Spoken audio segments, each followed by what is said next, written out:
போல் யாப்பெனும் அச்சில் குடியிருக்கும் என் தமிழே, அன்றாடம் எச்சில் குடியிருக்கும் என்னாவில் எழுந்தருள உன்னை வணங்குகிறேன் உயிர் தமிழே வாழ்க.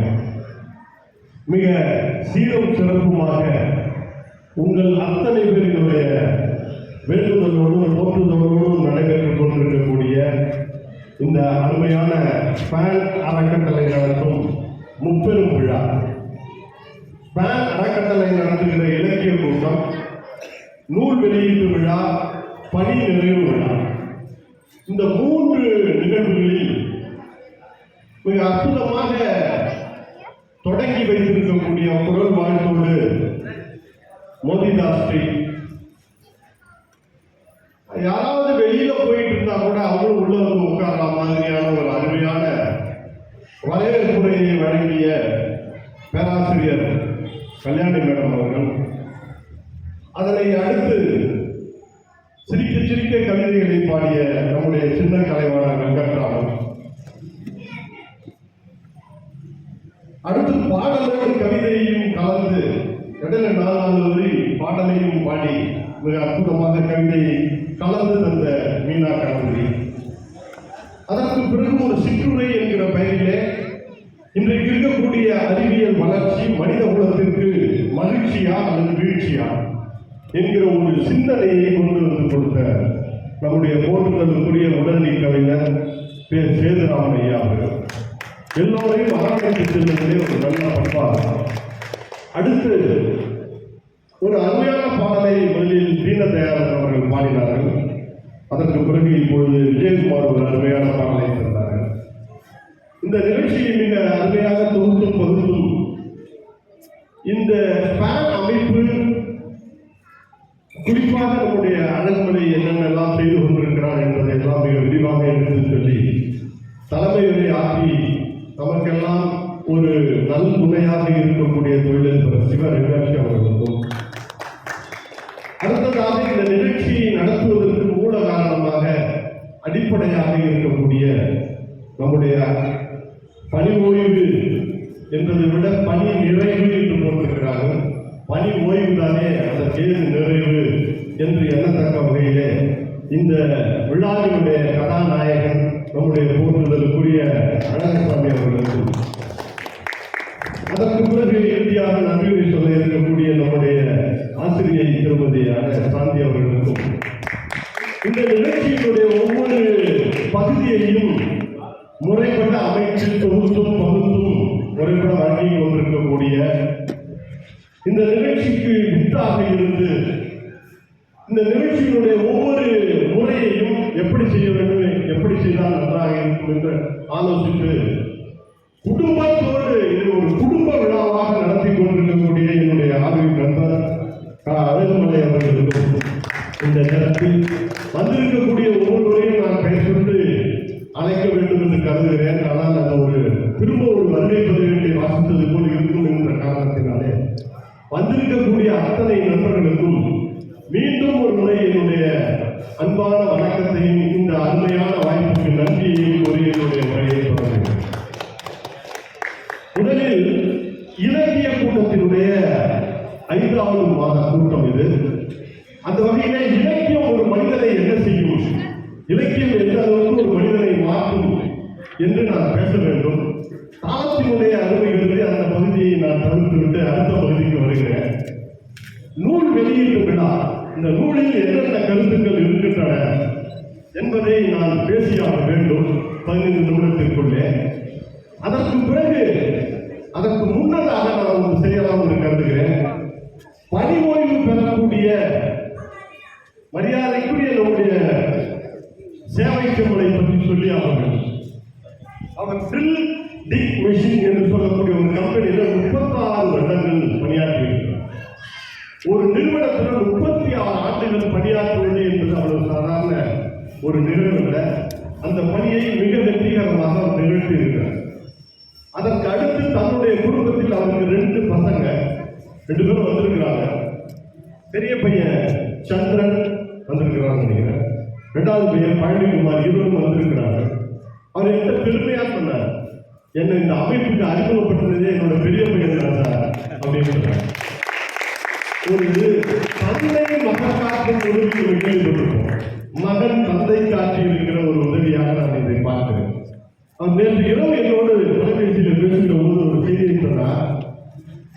உங்களுக்கு எப்படி இப்படி எழுதணும்னு தோணுது அப்படின்னு கேட்டப்ப அவர் சொன்னா, எனக்கு முதல் முதலாக ஒரு டைரியை வாங்கி கொடுத்து என்னை எழுத வைத்தவரே கேப்டன் சதீஷ் தான். அவர் எனக்கு ஒரு டைரியை வாங்கி கொடுத்து உனக்கு என்ன தோணுதோ எழுதுன்னு சொன்னார். நான் அதை உரமா வச்சுட்டேன். ஆனா 2 வாரம் கழிச்சு அந்த டைரியில என்ன எழுதுன்னு கேட்டாங்க. அந்த தூண்டுதல் இருக்குல்ல, அதுதான் இந்த திருவிக்கா பேச்சு பயிலகத்தினுடைய மாபெரும் வெற்றி.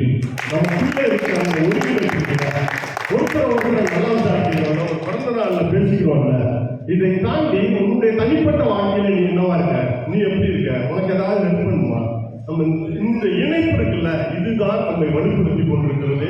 இன்றைக்கும் இந்த சமூகத்தை வலுப்படுத்தி கொண்டிருக்கிற ஒரு நிகழ்வு இதுதான். இதனுடைய சொந்த ஊர் ஆண்டிப்பட்டிக்கு பக்கத்துல இருக்கிற ஜக்கம்பட்டி என்கிற ஊர். சொந்தக்காரங்கள் எல்லா ஊர்ல இருந்தாலும் அவங்க அண்ணன் அவரும் நம்ம அமைப்போட தொடர்ந்து நெருக்கத்தில் இருக்கக்கூடியவர் தான். படிப்பு ஒன்றும் அதிகம் கிடையாது. இவர் வெளியிட்டிருக்கக்கூடிய 2வது நூல் இது. முதல் நூல் வெளிச்ச தீபங்கள். இந்த 2வது நூலுக்கு ஒரு சிறப்பு உண்டு. யான் பெற்ற இன்பம் என்கிற இந்த நூல். இந்த நூலை வெளியிட்டிருப்பது நம்முடைய போற்றுதலுக்குரிய முப்பரிமாண பதிப்பகம். இந்த முப்பரிமாண பதிப்பகத்துக்கும் இது 2வது நூல். ஆசிரியருக்கும் 2வது நூல், வெளியிட்டிருக்கக்கூடிய பதிப்பகத்துக்கும் இது 2வது நூல். இந்த நூல் இவருடைய ஒட்டுமொத்தமா இந்த புத்தகத்தை படிக்கிற போது பெரிய ஒரு ஆச்சரியமா இருக்கும். சிவராமன் பேசுகிற போது ஒரு செய்தியை சொன்னா, இவர் சாதாரண ஒரு மனிதர் அல்ல, இவருக்குள்ள ஒரு பெரிய கலவை இருக்கிறது. சோப்பு தயாரித்து கொடுத்தார். மற்ற யாருக்கும் எனக்கு தெரிஞ்சு இவர் சோப்பு போட்டதா தெரியல. ஆனா அது சோப்பை இயற்கையா தயாரிச்சு அதை ஒவ்வொரு பொருளும் கொடுப்பார். காசு கூட எதிர்பார்க்க மாட்டார். நம்முடைய சுகாதாரத்துல, நம்முடைய வாழ்க்கையில நமக்கு மேல ஒரு அக்கறை வச்சு நம்ம பார்த்து பேசுகிற தன்மை இருக்கிறது. அதுதான் இந்த புத்தகம் முழுக்க இருக்கிறது. இந்த புத்தகம் முழுக்க எல்லா கட்டுரைகளும் எனக்கு இந்த புத்தகத்தை நான் இப்பதான் பார்க்கிறேன். ஆனா இது எனக்கு 2 நாளைக்கு முன்னாடியே பிடிஎஃப்ல அழகுமலை அனுப்பியிருந்தார். முதல்ல பாருங்க, ஈன்ற பொழுதில் எங்களை சான்றோன் என கேட்டு இன்புற்ற தாய்க்கு காணிக்கை. ஒரு மனிதன் தன்னுடைய தாயை போற்றுகிறான் என்றால் அவனுடைய பண்பாடு, அவனுடைய தன்மை தெரியும். முதலில் அதை தன்னுடைய தாய்க்கு காணிக்கையாக செலுத்துகிறார். மொத்தம் ஒரு 25 கட்டுரைகள். இந்த ஒவ்வொரு கட்டுரையும் நம்ம பற்றி ஒவ்வொரு மணி நேரம் பேசலாம். அவ்வளவு செய்திகள் இருக்கிறது. யான் பெற்ற இன்பம் தான் இந்த உலகத்தில் எதை சரி என்று நம்புகிறோமோ, எதை நாம் இன்பமாக கருதுகிறோமோ அதை மற்றவர்களுக்கு சொல்லுவது இருக்கிறதே, அதுதான் நூலினுடைய சிறப்பு. இந்த நூலினுடைய அருமையான பகுதியே அதுதான். வள்ளல் அருட்பிரகாச வள்ளலாரை எந்தெந்த கோணத்தில் பார்க்கலாம் என்பதை பற்றி இது பேசுகிறது. உன்னத மனிதர்கள் என்றால் பெரும்பான்மையாக எழுதுவது, உங்களுக்கு பிடித்த ஒரு தலைவரை சொன்னீங்கன்னா அந்த தலைவரோட பதிலை சொன்னீங்கன்னா நீங்க யாருக்கு கண்டுபிடிங்க. யாராவது ஒரு அரசியல் சார்புடைய யாராவது ஒரு தலைவர் தான் நம்ம சொல்லுவோம். இன்னைக்கு அரசியல் தலைவரை கூட நம்ம ஜாதி தலைவராக. ஆனா இவரை கேட்கிறாங்க, இவரு உன்னதமான தலைவர் அப்படின்னு சொல்லிட்டு யாரை எடுக்கிறாருன்னா அப்துல் கலாமை கொண்டு வந்து எவ்வளவு பெரிய பாதை. அப்துல் கலாம் எவ்வளவு பெரிய மனிதர், அவருக்குள் இருக்கிற பண்பாடு, அவருக்குள் இருக்கிற தன்மை. சாமிநாதன் ஒரு பேராசிரியர் அதை பார்த்துட்டு இருந்தப்போ ஒரு செய்தி சொன்னார். குடியரசுத் தலைவரா அப்துல் கலாம் இருக்கிற போது அப்துல் கலாமுக்கு தமிழ் சந்தேகம் தீர்ப்பதற்காக இவருக்கு உட்கார்ந்து 8 மணிக்கு வரேன்னு சொன்னவரு 8 மணிக்கு அப்துல் கலாம் அப்படியே கிளாஸ் ஆகி போறார். கையில் ஒரு பாடி இவர் சொல்றார், கொஞ்சம் கொடுத்துருங்க, அவர் 20 நிமிஷத்துல வந்தார் அப்படின்னு போறாரு அப்துல் கலாம். இவர் இப்ப உட்கார்ந்து இருக்கிறாரு, நீங்க போயிட்டு வாங்க அப்படிங்கிறார். அவர் போய் அந்த பக்கத்துல அவர் துவைச்ச அவருடைய ஆடைகளை காய போட்டு வர்றார். ஒரு குடியரசுத் தலைவர் அவரு நினைச்சா அவருக்கு எல்லாத்துக்கும் ஆள் உண்டு. அவர்கிட்ட இருக்கிற ஒரு ஆள் யாருன்னு கேட்டீங்கன்னா, குடியரசுத் தலைவர் உள்ள வர்றதெல்லாம் எல்லாரும் எதிர்ப்பாங்க இல்லையா? ஆனா குடியரசுத் தலைவருக்கு ஒரு வேலைக்காரன் உண்டு. அவர் குடியரசுத் தலைவர் வராரு, அவர் உட்காந்துருவார். அப்படி ஒரு வேலைக்காரன். அது எதுக்குன்னா அவருடைய ஷூவை கட்டி விடுறது. அவருடைய ஷூவை கட்டி விடுறதுக்கு கூட ஆள் இல்லை. அந்த ஆளெல்லாம் பாட்டு பாடல் பாட வந்தேனே, முதல் முதலாக பாட்டு பாடல் பாட வந்தேனே, எங்கள் இதயம் கவர்ந்தவனே, பண்பால உயர்ந்தவனே, முதல் முதலாக பாட்டு பாடல் பாட வந்தேனே.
பதிவு செய்து வனப்பகுதி காடுகள் வாவென்று அழைக்கும் ஆயிரம் எனக்கு ஒரு 1000 கடமைகள் துயில்முகம் முன்பே முடித்துதல் வேண்டும், தொலைவோ பலர்கள் நடந்திட வேண்டும் என்கின்ற வைர வரிகளோடு வெற்றி என்பது விழாமல் இருப்பதல்ல, விழும் ஒவ்வொரு முறையும் கம்பீரமாக எழுந்து நிற்பதே. இதுபோன்ற ஒரு கம்பீரமான நிகழ்வில் முடிவில்லாத இணைந்து கொள்ளும் நல்வாய்ப்பில் மகிழ்விற்று ஏற்கனவே நமது தோழர் இந்த அரங்கத்திற்கு என்னை அறிமுகம் செய்து வைத்த நமது அன்பு தோழர் அழகுமலைக்கு ஒரு மீண்டும் என் சார்பாக ஒரு கரவொலி எழுதுங்கள்.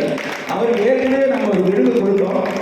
நம்மளுடைய அழகசாமிக்கு அங்கே இதில் உடுமலையிலேயே எங்களுடைய அமைப்பின் சார்பாக இதுவரை 2 விருதுகளை பெற்றுள்ளார். அந்த வகையில் நம்மளுடைய அழகுமலை ஐயா அவர்களுக்கு நம் அனைவரின் சார்பாகவும் இந்த விருதினை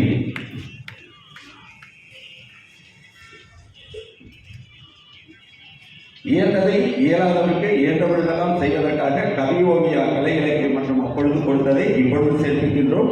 சேவை சுடரணியாக இன்று முதல் அழைக்கப்பட போகும் அழகுமலைக்கு நமது வாழ்த்துக்கள். எங்க அண்ணன் சொல்லிட்டாரு சார். எங்க அண்ணன் தம்பிக்கு தெரியாது, நான் சொன்னேன் ஓகே, 2 பேரும் அக்செப்ட் பண்ணிக்கணும். அதே மாதிரி தம்பி என்ன சொல்லுவார், அண்ணன் கேட்பாங்க, அண்ணன் சொன்னேன் தம்பி கேட்பாங்க. நான் பார்த்து வியந்த குடும்பங்கள் இது ஒன்று. அவ்வளவு அன்னோனியமும் அண்ணன் தம்பி இருப்பாங்க. பட் அவங்களோட பிறந்தது 4 பேர். ஸோ மூத்தது அக்கா, 2வது அண்ணன், 3வது இவருக்கு அப்புறம் ஒரு தம்பி. ஸோ எல்லாத்தையும் வழி நடத்திட்டு இருக்காங்க. ஸோ தேனியிலிருந்து இங்கே வந்த பிறகு பிரைவேட்டில் ஒரு கம்பெனியில் சேர்ந்து 13 வயசுலேருந்து நான் உழைக்கிறேன்.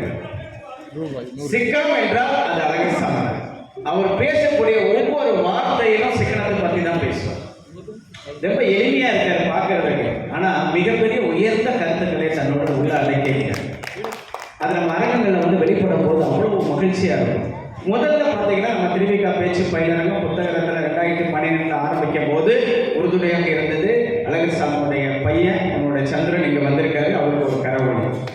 அவர் ஆப்டிமிஸ்டாக இருக்காரு, ஆப்டிக்கல் கடை வச்சிருக்காரு. சந்திரன் அவர்களை அன்போடு மேலே கிடைக்கின்றேன். நம்ம ஒரு நூலகம் ஆரம்பித்தோம். அந்த நூலகத்தை முழு மூச்சாக பாதுகாத்தவர் சந்திரன் அவர். அந்த காலகட்டத்தில் அதுக்கு வந்திருந்து அதே மாதிரி அப்பா மாதிரியே பையன். ஸோ 2 பேரும் பொறுமை, சகிப்புத்தன்மை, அன்பு, சேவை, இதை தவிர வேறு எதுவுமே. இந்த 3 எடுத்துக்காட்டு இவருடைய இன்னொரு பையன் இருக்காரு, பழனி. வணக்கம் சாமி. கண்ணதாசனை சொல்வதுன்னா ஒரு காரியத்தை எடுத்தாருன்னா நாங்கள் 2 பேருமே கடந்த 3 நாட்களாக இரவு 11 மணி வரைக்கும் அந்த நூலுக்காக இது பண்ணோம். அதை ஒவ்வொரு சிறந்தையாக பார்த்து சிறப்பாக அதை சொல்லணுன்றதுக்காக அவர் 3 கவிதைகள் சொல்லணும்னு சொல்லியிருக்காரு. அதனால் 3 கவிதை. முதல் திருக்குறளை பற்றிய கவிதை.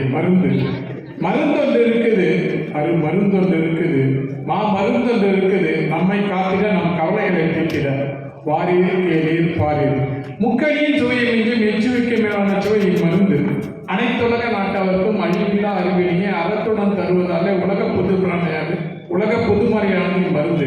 இதில் அன்புடனே அரணம் உண்டு, அறத்துடனே கல்வி கேள்வி விருந்து மருந்து நட்பு கூடா நட்பு காதல் முக்கியன அனைத்தும் உண்டு.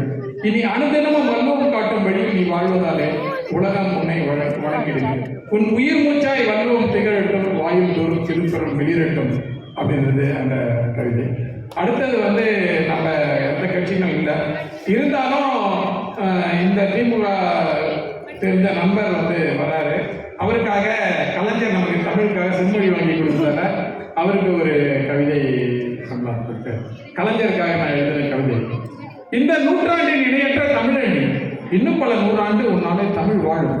இருண்டு கிடந்தட்ட தமிழண்ணை முகத்தினையே செம்மொழி இதனை ஊட்டி அகமகிழ வைத்தார். உலக பொதுமறையை உலகறிய செய்தவர். வானுயர் சிலை வைத்தாய் ஐயா நீ ஐயன் வள்ளுவர்க்கு, நீ அண்ணாவின் தம்பி நீ, ஆனால் தமிழகத்திற்கு அண்ணன் நீ. போதும் நீ உழைத்ததென்று தமிழனை அழைத்திட்டார். அதனால 8 திக்கும் உள்ள தமிழினமும் தமிழகம் விடை கொடுத்தோம். சென்று வா அங்கும் வென்று வா அப்படின்றது அந்த கலைஞருக்கான கவிதை. அடுத்தது ரொம்ப மகிழ்ச்சியா இருக்கிறோம். இது எப்பவுமே அழகர் சாமியோ அழகமலையோ 2 அழகம் சேர்ந்தாலே நானும் கொஞ்சம் அழகாகி இங்கே எப்போ வரலான்ற அன்போட மாதம் ஒரு கூட்டத்துக்கு அவங்க ஸ்பேன் அறக்கட்டளை வந்துக்கிட்டு இருக்கோம். மகிழ்ச்சிக்காக நான் எழுதின ஒரு கவிதை. செலவே இல்லாத சிகிச்சை எது, செலவே இல்லாத சிகிச்சை எது, மகிழ்வித்து மகிழ்வது அது. மகிழ்ச்சி என்பது இயல்பாக இருந்தது அன்று, நாம் சிறு குழந்தைகளாக இருந்தது அன்று. மெல்ல மெல்ல இறுகின மனங்கள் சுருங்கின குணங்கள், இறுக்கத்தால் சுருக்கத்தால் வந்த புழுக்கத்தால் பூத்தன நோய்கள். ஒரு நாளில் 3 முறை ஒன்றை மறந்தாலும் ஒரு நாளில் 3 முறை துன்பத்தை தோல மறக்காத மனமே, மகிழ்ச்சி ஒன்றுதான் உனக்கு மருந்தன உணர்ந்தது. இதன் அடையாள குறியிட அடிக்கடி நீ புன்னகைப்பீடு. மனது பூ பூக்கும், மகிழ்ச்சி அங்கு வேறு வைக்கும். மகிழ்ந்திரு மகிழ்ந்திரு மனமே மனித இனமே அப்படின்னு சொல்லி நிறைவு பெற்றேன். நன்றி, வணக்கம்.